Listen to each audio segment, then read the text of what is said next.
Hello friends, welcome to another session on Quant, and I am Marco.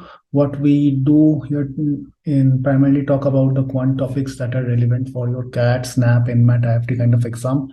So what we did in the previous session was inequality and modulus problem session 1. The session before that was on the fundamental of inequality and modulus. So what we are planning to do in today's session is inequality and modulus problem 2 or problem session 2, you can say. So this is basically a little advanced level sessions. We will solve some amazing problems in today's session, and there are high probability of this kind of problem coming in your exam like CAT, XAT, IFT, in MAT, SNAP in certain cases as well. So without further ado, we can get started. But before we start, please go through the fundamental and problem session 1 if you are seeing this video for the first time. But I highly recommend going through them first, because then we will understand the concepts or how we approach a certain kind of problem in inequality and modulus. This is a very, very important topic.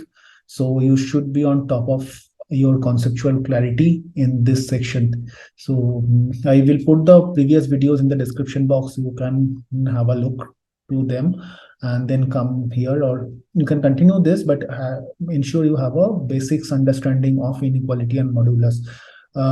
If not, then please go through the fundamental session that I have put in the description box before seeing this. Now, one more thing before we get started is, like I said, if I show you a problem statement, don't just continue watching the video. You can pause it, try it for 2-3 minutes by yourself, have a thinking process for yourself, and then you can come back and see the solution. If you are able to solve, see how it is right or wrong, what is the approach I have taken. Or if you are unable to solve, you can continue watching the solution, but at least try from your end once. Now this is one part, and here we will solve around 10-11 problems, but the idea is you at home, you will typically try 3x amount of problems that we are solving here. So in the 2 sessions of inequality and modulus, if we have covered around 22 problems, idea is you will cover around 60 problems practicing at home. So this is very, very important. Okay. So try to solve around 60-62 problems around this area to completely master this. So this is a practice you should do, and that's how you cement or absolutely build a firm base on which you can solve any problem coming from this area. What we are trying to do in these sessions, we're trying to walk through multiple type of problems and giving you a hints on how to solve each of them. But yeah, it requires your practice also from the end. That's when you will be able to gain absolute mastery in this area. Okay, let's see the first problem. It talks about mod of 5x minus 8x plus 9 equal to 24. Now, we can say mod of A is always greater than 0, but mod of A can be, so mod of A is always greater than 0. So if you have A greater than 0 or A less than 0, in both the cases, mod of A will always be greater than 0. So if we just apply the same for the internal mod, because we're trying to simplify, so mod of 8x plus 9 can be greater than 0. So that means, that implies 8x plus 9 can be greater than 0, or 8x plus 9 can be less than 0. So these are the 2 possibilities. So in this case, we can write x is greater than minus 9 by 8. And in this case, x is less than minus 9 by 8. Both these are possibility. So if in this scenario, then this is become 5x minus 8x plus 9, which is equal to 24. If we simplify this, then this become 5x minus 8x plus 9. So that means it will become 5x minus 8x plus 9 whole mod, right? So which is same as minus 3x minus 9, but nothing of minus will be there in the mod. So this is nothing but 3x plus 9. So this is the mod. So this is equal to 24, right? So if this is equal to 24, then I can say 3x plus 9 equal to 24, or 3x plus 9 equal to minus 24. So we say mod x equal to a means x can be equal to a or minus a, both, right? So again, recall the fundamental class that we have. So from here we can say x is equal to 24 minus 9 is 15, so x is 5. From here we can say minus 24 minus 9 is 23, so x is equal to minus 11. So minus 11. 3x plus 9 is minus 24. If you take the 9 on the other side, it's minus 33. 3x equal to minus 33, x is equal to minus 11. So this is two solutions. Now out of that, I know x is going to be more than minus 9 by 8. So x is going to be minus 1 point something more than. So this is not a feasible solution. This is a feasible solution here because of this condition. Now let's see what happens in the other side. Now, if mod of 8x plus 9 less than 0, then mod of 8x plus 9 is same as minus of 8x plus 9, right? Because it is less than 0. So then mod of 5x minus of minus 8x plus 9 is equal to 24, right? So we can say minus minus is positive. So mod of 13x plus 9 is 24. Then it gives me the same thing. So 13x plus 9 is 24. Or we can say 13x plus 9 is minus 24. So 13x plus 9 is 24 means this gives me x is equal to 15 by 13. And from here I can get x is equal to minus 33 by 13, right? 15 by 13 minus 33 by 13. But here what we see, x has to be less than minus 8. So this is not a valid scenario. This is a valid scenario. So x has two values. X is equal to 5 or minus 33 by 13. I hope it's clear. So there are few things you need to understand. When there are two mods, try to understand the first mod. So basics of modulus has to be very clear. As a mod, it cannot be a negative number, and that's what you have seen here also. So minus 3x minus 9, it is not possible in a mod. So it is basically mod of minus 3x minus 9 is basically 3x plus 9. So mod of minus a, so like we said, mod of minus a is equal to a. Similarly, that's what we have applied here. The other part, what we have used, so this is, if you have not seen it, so we are saying mod of minus a is equal to a, right? So this is what we have used here. What is the other part we have used here? We have known if mod of x is equal to a, then x equal to a or minus a. Similarly, what we said, mod of 3x plus 9 is 24, then 3x plus 9 can be 24, or 3x plus 9 is minus 24, right? So mod of something can be positive, but the internal value of that can be positive or negative. So if I say, for example, mod a is 5, so that means within a, the value can be 5 or minus 5. So a basically, a can be 5 or minus 5, both, right? So this is the fundamental understanding on how to solve this. And then once you have a condition, you just validate the other values against that condition. So this is one way of solving the mod. Okay, let's move to the next problem. Let's see what it says. It says mod of x minus 7 plus mod of x minus 12 less than 5. We have to find a solution. So let's do it in a different way. What I know, mod of x minus a basically says distance of x from a. So what does mean? So mod of x minus 7, if I have a number line, so this basically denotes distance of point x from 7, right? And the other one is plus 12. So let's say this distance is A1, the other distance is 12. So let's say A2. So I know, since this is, so there is a possibility that x lies between 7 and 12. There is a possibility that x is less than 7. So in that case, x will lie in this zone. And the other case is x is greater than 12. In that case, x will be lying in this zone.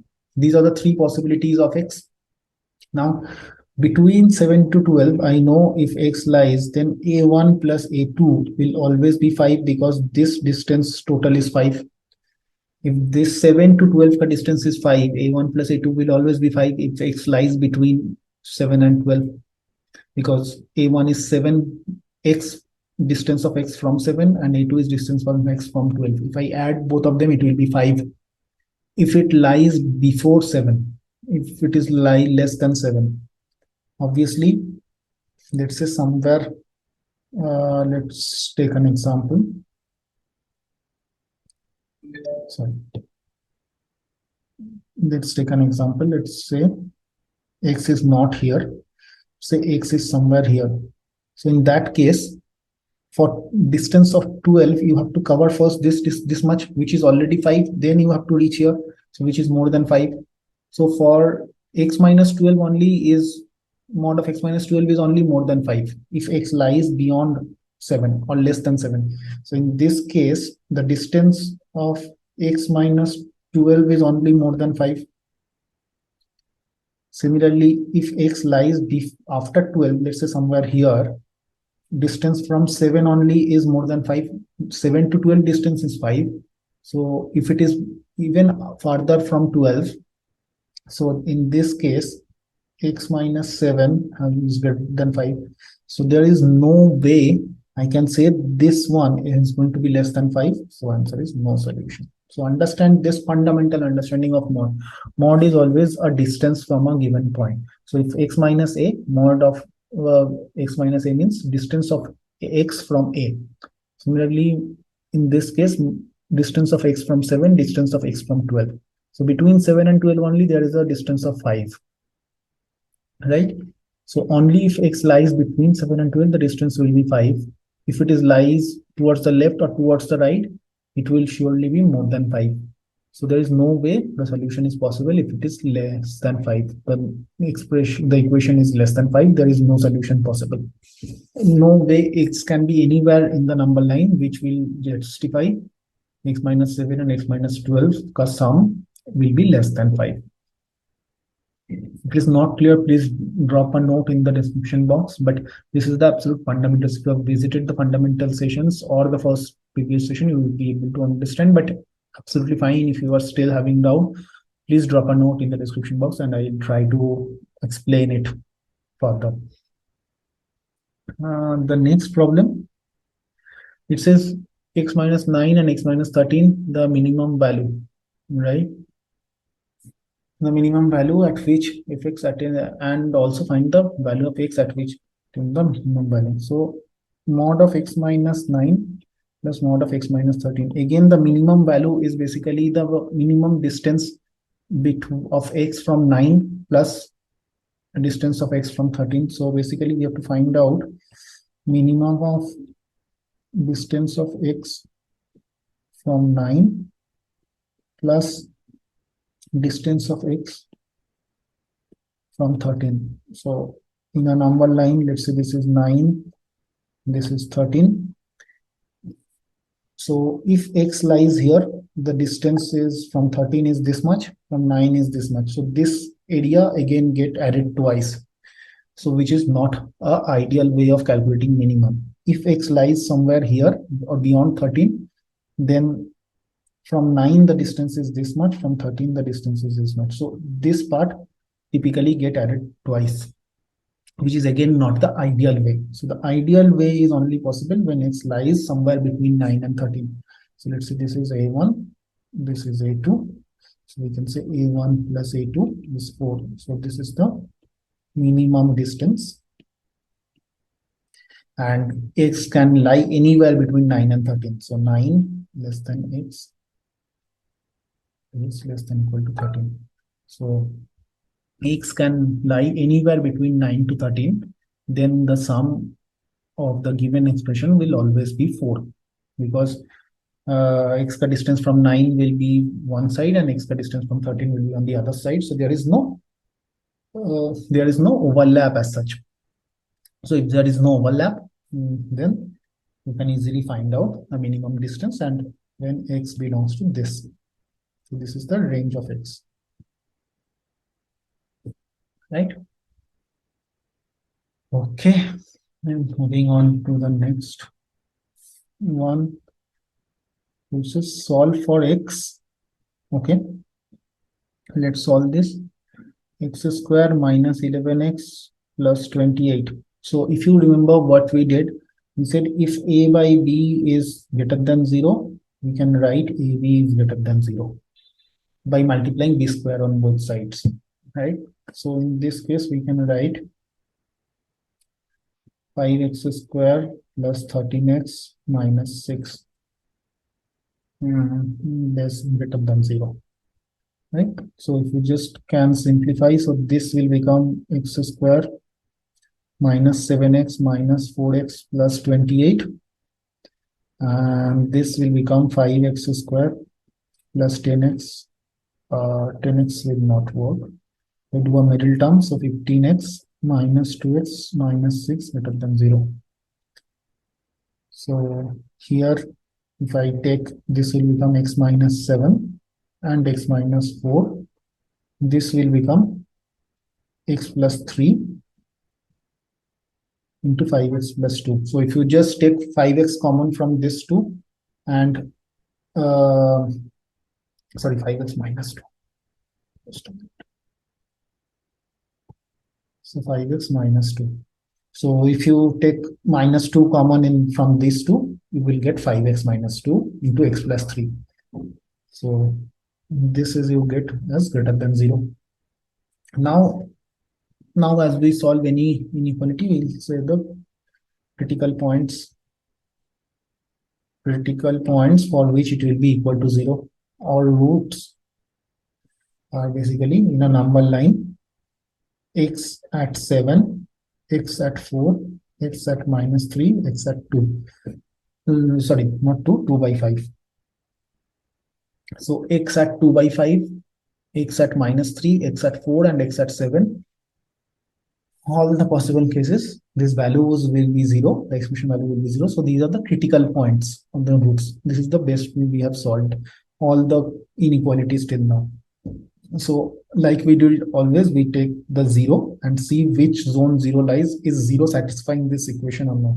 So if I put 0 in this equation, it will, first case, it will become minus 7, x equal to 0, minus 7 into minus 4 into 3 into minus 2. So I got 3 negative values. So 3 negative values will always be a negative number or less than 0. So the first term is negative, second term is negative, third is positive, fourth is again negative. So 3 negative value will always have a negative outcome. So it will be less than 0. So 0 does not satisfy. So then the alternate states will satisfy. So this is a solution zone, this is a solution zone, this is not a solution zone, and this is a solution zone. So and how to write these solution zones? So we can use this.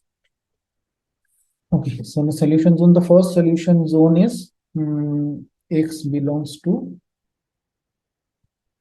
minus infinity to minus 3, right? X belongs to minus infinity to minus 3, right? Then similarly, we can write x cannot be equal to minus 3, because the moment you put minus 3, that means this part will become 0. Now this part cannot be exactly equal to 0, because these two are the roots actually in the denominator, because 5x squared plus 13x minus 6 was initially in the denominator. So these two actually are coming from the denominator. Now if you put x equal to minus 3, that means you are making your denominator 0, which is not possible. So x cannot be equal to minus 3, and cannot be equal to 2 by 5. So minus infinity to 3 is the first zone, this zone. Then union, we can say 2 by 5 to 4. 2 by 5 to 4. It has to be between 2 by 5 to 4. Then 4 to 7, there is no solution. And then finally union 7 to infinity. So you understand that there are 3 zones with the solution: minus infinity to minus 3, minus 3 to 2 by 5, no solution because 0 lies in that zone and 0 does not satisfy. 2 by 5 to 4, yes, it satisfies. 4 to 7 does not. 7 to infinity, again, yes. So these are the 3 zones for which we can get the solution of x. Hope this is clear. Again, revisiting what we learned in the previous sessions. Okay.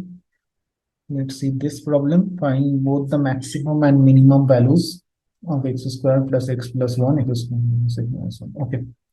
So in this case, let us rewrite this equation.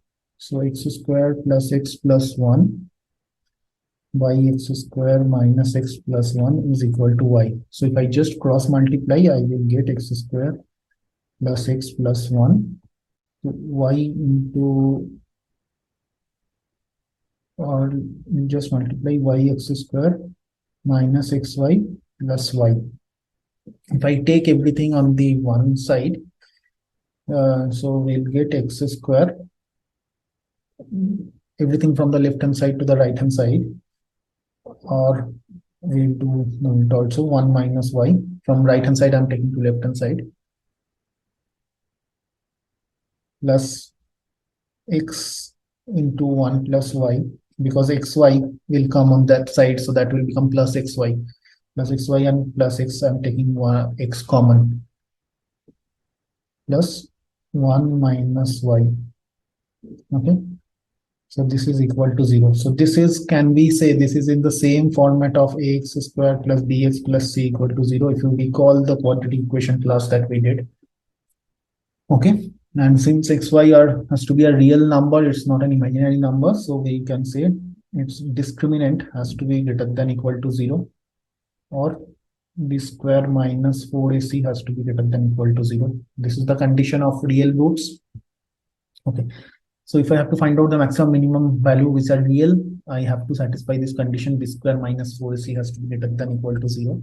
So what is b here? B is this, a is this, c is this.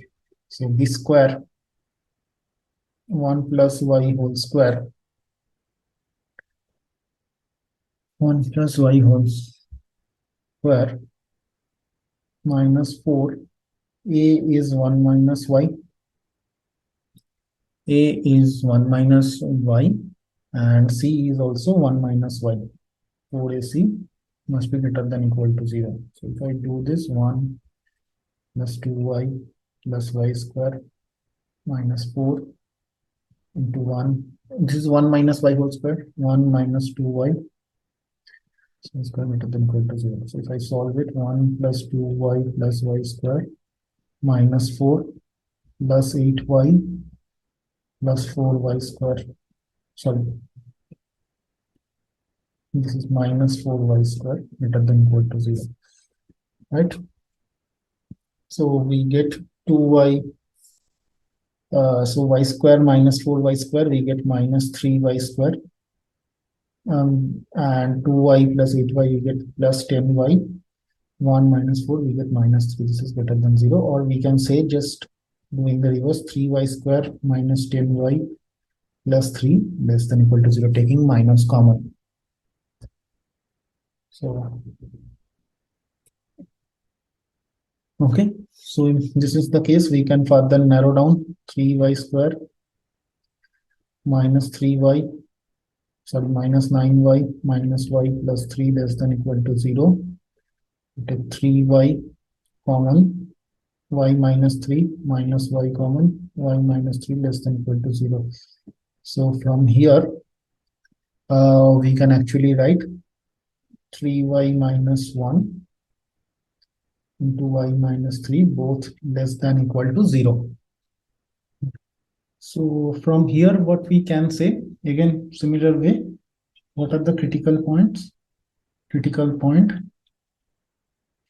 is when 3y minus 1 equal to 0. So that means 3y minus 1 should be equal to 0, or y equal to 1 by 3, or y minus 3 equal to 0, or y equal to 3. So 1 by 3 and 3 are the two critical points. So again, in a number line, typically, if I plot 1 by 3 and if I plot 3, then 0 lies somewhere here outside my this.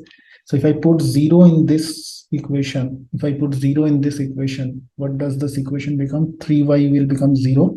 So minus 1 into minus 3. So the answer is 3. If I put 0 in this equation, my value is 3, which is more than 0, so it's not satisfying. So 0 as a zone does not satisfy my solution. So my solution will be, this is not a zone on which I'll get the solution. Then this is the zone I'll get a solution. This is the zone I will not get a solution. So beyond 3 or beyond less than minus 1 by less than 1 by 3 or more than 3, I will not get a solution. So my solution of y should lie 1 by 3 less than equal to y less than equal to 3. So this is the two things that we can say. So these are the maximum value of y is 3, minimum value of y is 1 by 3. Okay, so I hope this is clear. So what we did is, again, we just cross multiply, create a quantity equation, try to solve it by assuming these numbers has to be real. So applied the discriminant formula for real roots. From there we get another quantity equation, and from this quantity equation we solve it, getting to two factors, get the critical points, and from there we were able to solve it. So this is one way of solving this kind of problem. Okay, so if you have any doubt, any query, please feel free to reach out or ask me if you have any doubt typically. But yeah, I hope this is clear. Okay, let's move to the next problem. Let's move to the next problem. So let's see what it says. It says, again, for how many values this sum of distance. So when I see x minus a mod plus x minus b mod, this typically talks about the sum of distance. So what will be my sum of distance? So there are 4 points. One is minus 4. So this talks about the distance of x from point 7. This talks about distance of x from point 4, from point minus 4, and from point minus 7. So these are the distances I have to calculate. So minus 7, this is 4, and this is 7, right? So this is in a number line, right? So how, by solving the previous problem, we know the minimum value is possible only when x lies somewhere in the middle, so that the distances are not over calculated. No space in the number line is calculated twice. So let's say x lies here. If x lies here, so let's say this is distance a1, distance a2. From a3, this is the distance. From a4, from 7, this is the distance, right? So these are the distances. Now you can say, even if it lies somewhere in the middle from minus 7 to x and from minus 4 to x, there is certain areas that will be calculated twice. You can't actually overlook this part completely, right? The other way you can see it, or basically what we're trying to see is what is the minimum value of this sum. So the maximum value of the sum can be anything. The minimum value of this sum is how much. That's what we are seeing. So the one way of getting the minimum value of the sum is, so let's say this is a number line. Let's say this is minus 7, this is minus 4, this is 4, this is 7.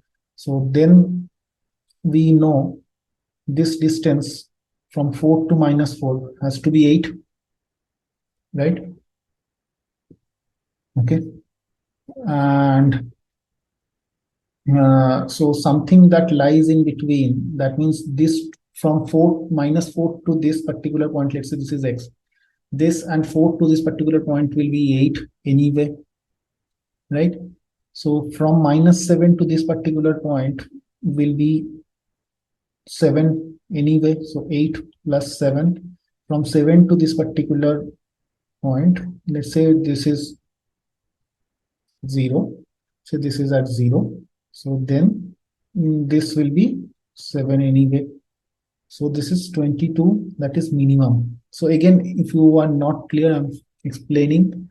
So the minimum distance or the minimum overlap is possible when X typically lies between -4 to 4. Right? So you can say this distance may not be 7, this distance can be a little less if X I move towards this side. Okay, this will be less, I agree. But then the same amount of distance will be increased from here. Then this will also not be 7 like it was earlier. So together from -7 to 7, the distance will be 14, no matter where you place it. Right? And -4 to 4, the distance will be 8. So no matter where you place it. So it has to cover the distance. So the minimum distance cannot be more than 22 wherever in the number line you place it. So let's say in a number line, let's say -7, -4, and let's say 4 and 7. So even if you place it something here, so from -7 to this is 0. -4 to -7, this distance is 3. 4 to 7, this distance is going to be 11. Because 4 to -4 is 8, -4 to -7 is 11, 3, so 8 plus 3, 11, 7 to -7 is 14, so I can see the distance is going to be 28. So the minimum distance that I can say has to be when X lies between -4 to 4. It can be at 0, it may not be at 0, so you can put it at -1, -2, or 1, 2, anywhere. It will somehow, the sum of distance from -4 to that particular point and 4 to that particular point will always be 8. Similarly, sum of distance from -7 to that particular point and 7 to that particular point plus 7 to that particular point will always be 14. So this is 14 coming from here, 8 coming from here. You cannot get it less than 22 wherever you try to place it. So always remember, in this kind of problems, try to see what is the minimum value of the sum of the distances. And the minimum value can be achieved only when you place the X somewhere between the critical points. So if you have two critical points, let's say this is A1 and A2, you have to place X somewhere between. If there are three critical points, A3 and A4, let's say 4 like this, then also you have to place the X somewhere exactly in the middle. Let's say now you might ask, what if there is 3 critical points? So if there are 3 critical points, let's say A1, A2, A3, the best place to put X to get the minimum value is exactly the middle point. Similarly, if you have 5 values, 5 roots, 1, 2, 3, 4, and 5, best place to put X to get the minimum value is exact midpoint or the third point here, exactly what is minimum. So in case of even number of critical roots, critical points, you have to put it somewhere in the middle, somewhere exactly in the middle. Or in case of odd number of critical points, you have to put it in the mid value, or the critical points that is at the middle between the two ends. So that's where you have to put. And why you have to put? To find the minimum value of the expression, or the minimum value of the sum. And that's what you have to check. So here I see none of these are 922, so the answer is no solution possible. Okay, let's move to the next one. X plus mod of X plus 2 mod of and X plus 5 less than 0. So there are two possibility less than 0. So mod of X minus 2 is less than 0. Sorry, mod X. There are two possibilities. Mod X minus 2 is less than 0 and X plus 5 is greater than 0. So this is one possibility. So basically one has to be positive, the other has to be negative. So X has to be greater than 5 and mod X has to be less than 2. If mod X has to be less than 2, then I can say minus 2 less than X less than 2, because we know mod X less than A means minus a less than x less than a, right? So if mod x is less than 2, x has to lie between minus 2 to 2. So here I'm saying x has to lie between minus 2 to 2, and here I'm saying x has to be greater than minus 5. So my bad, x has to be greater than minus 5. So the only feasibility from here in this case is x belongs to, so x has to be more than 2. So x has to belong to minus 2 to 2, right? So x can, from here I can say x can take any value above minus 5, and from here I can say x can only take between minus 2 to 2. So this is the zone that actually satisfies both the condition, this zone. So this is one. The other possibility is mod of x minus 2 is greater than 0 and x plus 5 is less than 0. So if x plus 5 is less than 0, x less than minus 5, and mod x greater than 2 typically means x less than minus 2 and x greater than 2. And from here we have x less than minus 5. So if I combine this particular thing and this particular thing, so what I can say from the first one, x can take any value less than minus 5.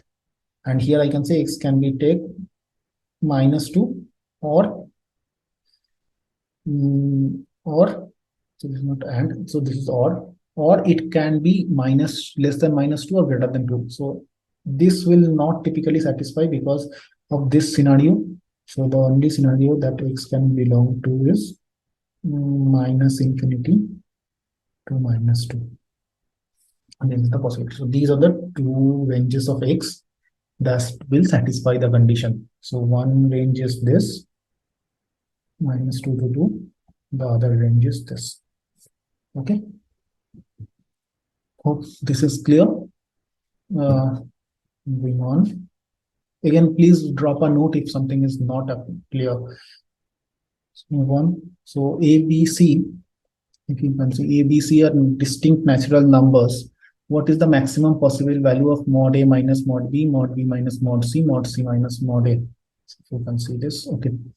Now, in order to get what I have to is mod A minus mod B minus mod C plus mod C minus mod A, right? So I have to maximize this value. So that means I have to maximize this. So this is max, and sorry, this is a minus. So that means this has to be minimum, right? Because the sums should be maximum, my subtraction should be minimum, so that the overall expression become maximum. So mod A minus B, in order to get mod A minus B max, what I need to get is A as max and B, A as max and B as minimum. Now A, B, C are distinct natural number. A, B, C are distinct natural number means A, B, C has to be greater than 0. It cannot be 0. 0 is not a natural number, and it has to be less than 25. So A max can be 24, B minimum can be 1. Okay. So in that case, my mod of A minus B become mod of 24 minus 1 or 23, right? Understood? So A maximum, B minimum value is 1 because natural number cannot take 0, and A maximum 24 because it has to be less than 25. Similarly, natural number means has to be an integer. B minus C. Now here I know B as 1. Now in order to make B minus C maximum, and I know whether there is a mod, within mod, if there is a positive or negative number, it will always return the positive number. So I can maximize this gap by taking C also as maximum. So here C max. So these are different number, distinct natural numbers. So if A has already taken 24, C cannot take 24, so C can take 23.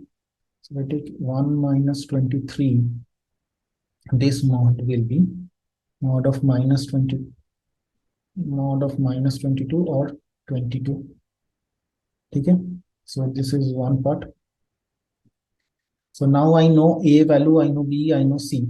So C minus A will be typically 24 minus 23 or 1. So if I add all of this, so this is plus, this is minus. So mod of A minus B, mod of B minus C, minus C minus A should be 23 plus 22 minus 1, 44. 44 is the answer. So you understood how we did. We take the maximum, we take the minimum, where it has to be maximum, and how to take the maximum value where it can be minimum, and how to take the minimum value. So this type of problem comes with a lot of practice. So you have to keep practicing multiple of this problem, then you know how to tackle this kind of problem. Okay, let's move to the next problem. Just consider PQ as that minus 3 what integer. So I can say P minimum is what? P minimum is minus 2 and P maximum is 3, because P has to be an integer and it has to lie between minus 3 and 4. Minus 3 and 4 not included. For Q minimum is minus 7 and Q max is equal to 6, right? Now I know P square and Q square are both your squares. So I can actually take negative numbers in that. So let's take these two. Let's take these two. So at a time, I cannot typically take both, then both negative and positive, because then PQ will become negative. So in order to have P square plus PQ plus Q square as max, I can take P value positive or negative, whatever be the higher value. So P higher value is 3. So I can take P as 3 compared to minus 2. P has a higher value of 3. So 3 square. Let's see.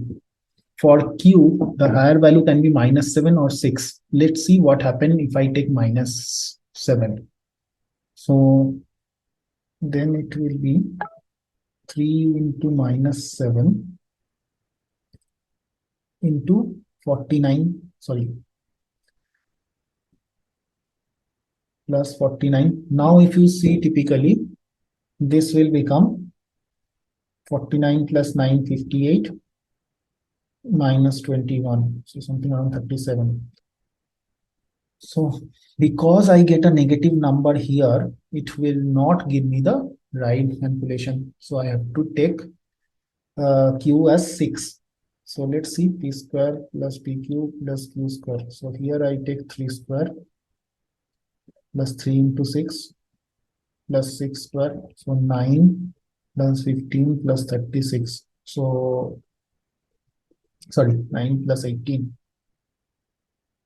Yeah, 3 square plus 3 into 6 plus 6 square. So which is 36. 36, 54. 54 plus 9, 63. So this is what we got.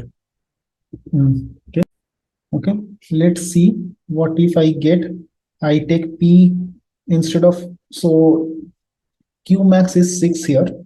Instead of taking Q max, can I take minus 7? So in that case, in order to make PQ as positive, I have to take P minus 2.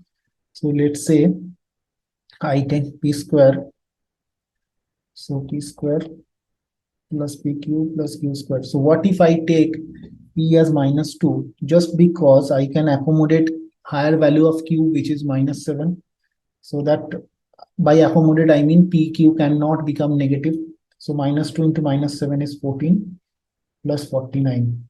So 49 plus 14 plus 4, so which is 67. So see, this is one we got. So why we got this? Understand this.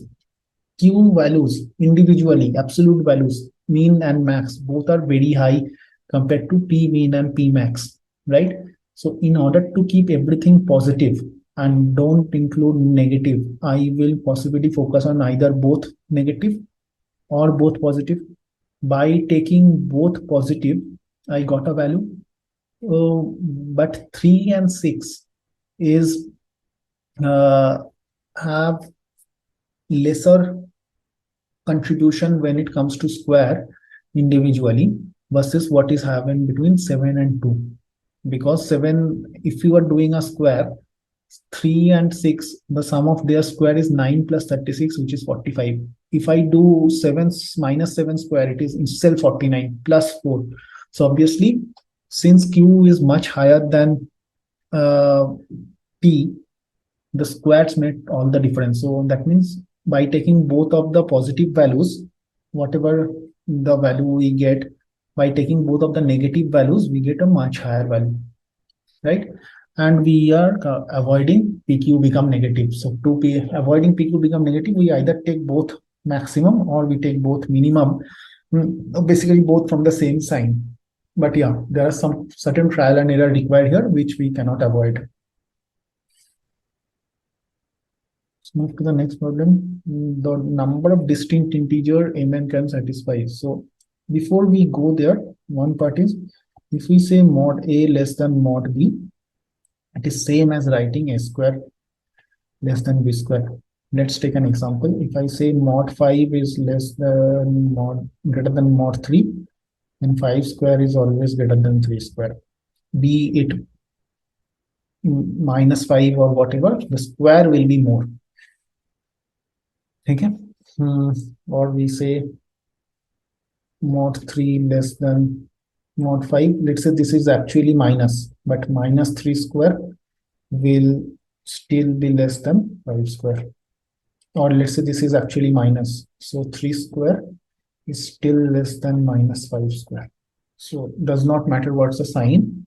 The square will also follow the same direction. So can I write, if I take the first two, 1 plus mn whole square is less than m plus n whole square, right? 1 plus mn less than m plus n. So that's what we are writing. So we can write this. So if we just break it, 1 plus 2mn plus m square n square less than n square plus 2mn plus n square. So 2mn get cancelled. So we can write 1 plus m square n square minus n square minus n square less than 0, right? So 1 minus n square we can take, and then if we take minus n square common, we get 1 minus n square and 0. So we can say 1 minus n square into 1 minus n square less than 0. Okay, so this is the scenario. So again, in order to satisfy this, there are two possibilities. There are two possibilities, none of them equal to 0, because the moment n, so what we can say is one of them has to be positive, the other has to be negative, but 1 minus n square. So if I say 1 minus n square, if it has to be less than 0, think this carefully. If this part has to be less than 0, can I say my mod n has to be greater than 1? It has to be greater than 1, right? What I'm trying to say is, if 1 minus n square has to be less than 0, mod n has to be greater than 0, right? Now 1 minus m square cannot be negative. 1 minus n square cannot be negative or 0, because 1 minus m square as a whole cannot be equal to 0. So then the entire term becomes 0. So 1 minus m square has to be greater than 0. Only one possibility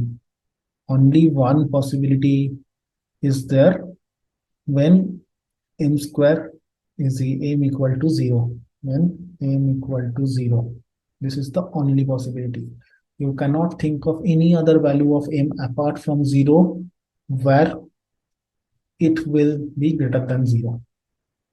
You can take any value of m as an integer, and 1 minus m square will always be less than 0 unless m takes 0. So these are the, and this is one condition, right? Mod n greater than 1 and m less than 0. So this is one condition. The other way, we can say 1 minus n square needs to be greater than 0.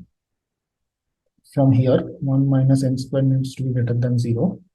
So that means the same way n has to be 0. There is no other possibility.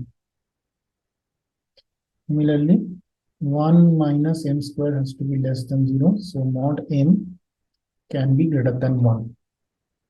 Right? Mod m greater than 1. So in this case, I can say mod of m plus n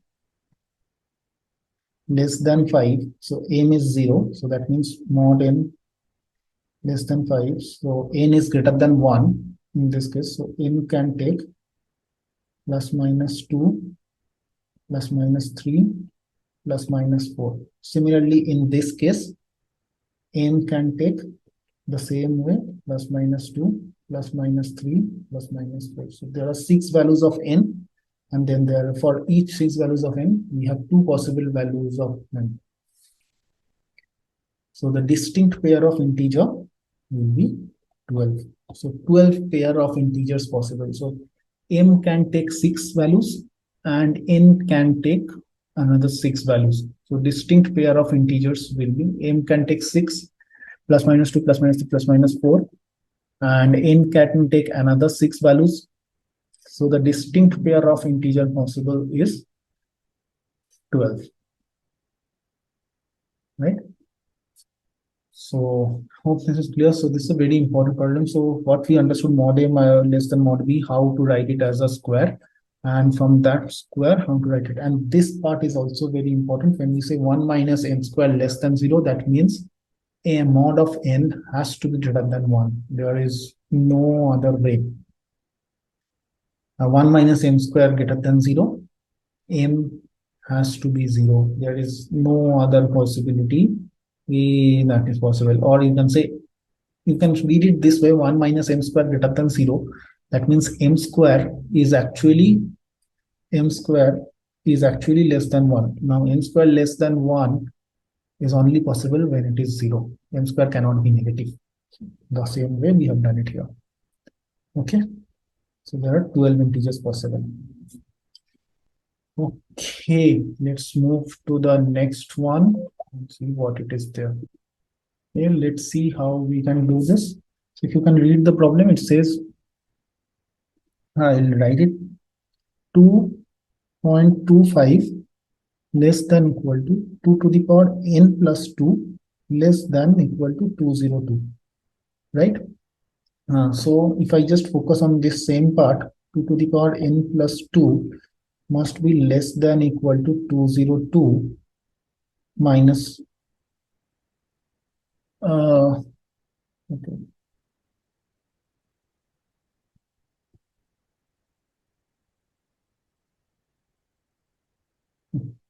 So if we see this problem, what is given? 2.25 is less than 2 plus 2 to the power 2n plus 2 less than 202, right? So if I check what it says, 2.25 less than equal to 2 plus 2 to the power n plus 2 less than equal to 202. This is given, and they are asking you to find out 3 plus 3 to the power n plus 1 can take how many values for all possible integers of n that satisfies this particular condition, right? Now, if you see carefully, if you just focus on this part, this says 2 plus 2 to the power n plus 2 is less than equal to 202. So I can say 2 to the power n plus 2 is less than equal to 200. If it is less than equal to 200, that means 2 to the power 8 is 256, or 2 to the power 7 is 128, So can I say the max value of n will be equal to 5? Because if n take more than 5, n takes 6, because n is an integer. See, it says all possible integer. So n is an integer. So if n is an integer, n takes 6, then 2 to the power 8. 2 to the power 8 cannot be less than 200. So n max can take 5, right? So this is one part. Now if we take the other side, so other side said 2.25 less than 2 plus 2 to the power n plus 2. So if I take on the other side, so this is 0.25 less than equal to 2 to the power n plus 2. So from here I can say 2.25 is 1 by 4. So what I'm saying, 2.25 is 1 by 4, which can be written as 2 to the power minus 2. 2 to the power minus 2 is same 1 by 4. So can I write 2 to the power minus 2 less than equal to 2 to the power n plus 2? 2 to the power minus 2 less than equal to 2 to the power n plus 2. So I can say max value of n will be how much? Max value of n will be minus 4. Okay? Max value of n will be minus 4, because if it takes less than minus 4, then it will 2 to the power minus 2 will not be less than 2 to the power n plus 2. Let's say minus 6. So then 2 to the power minus 2 cannot be less than 2 to the power minus 4. 2 to the power minus 4 is actually this. So maximum value of n is 2 to the power n is minus 4, where it works same as 2 to the power minus 2. The value in the right hand side becomes 2 to the power minus 2. So these are the two conditions. So I know the maximum value of n. I know the maximum value of n. Now the challenge, interesting part of the problem. They said the number of integral values of, so I know n can lie between minus 4 to 5, right? Now the challenging part of the problem is that 3 plus 3 to the power n plus 1 has to be an integer. Now think this carefully. If n is minus 4, 3 to the power n plus 1 becomes 3 to the power minus 3, which is 1 by 3 to the power 3 or 1 by 27. So then it's not an integer. If n is minus 3, if n I say minus 3, then 3 to the power n plus 1 becomes 3 to the power minus 3 plus 1, or 3 to the power minus 2, or 1 by 9. That is not an integer. So the minimum value of n for which 3 to the power n plus 1 is an integer is minus 1. So minimum value of n has to be minus 1. The minimum value of n has to be minus 1, so that this condition satisfies. So n actually should lie between minus 1 to 5. So the number of integers are minus 1, 0, 1, 2, 3, 4, and 5. So these are the 7 values of n. So the answer is 7. So the answer, these are the 7 values of n which will satisfy this problem, right? So anything above minus 1, 3 to the power n plus 1 will be an integer. Anything less than minus 1, 3 to the power n plus 1 will not be an integer. So this is where we have solved this. So I think we have solved all the different kind of problem. Now we understood the nuances of the problem, and hopefully this is helpful. Please like, share, subscribe if you like this video, and drop a comment if you have certain doubts, or you can drop me a mail if you want a focus session with me. But I think overall we have covered all the possible type of problems. So again, the idea is do around 50-60 problem in practice session. If you have doubt, you can reach out to me. But without that, only this session will not help you to absolute master this. So this is more of your understanding, see the different type of problem, how to approach those problems. But your practice lies, your mastery lies in those 50-60 problems that you are going to practice. Okay. So hope you have a good session. Thank you. See you next time. Bye.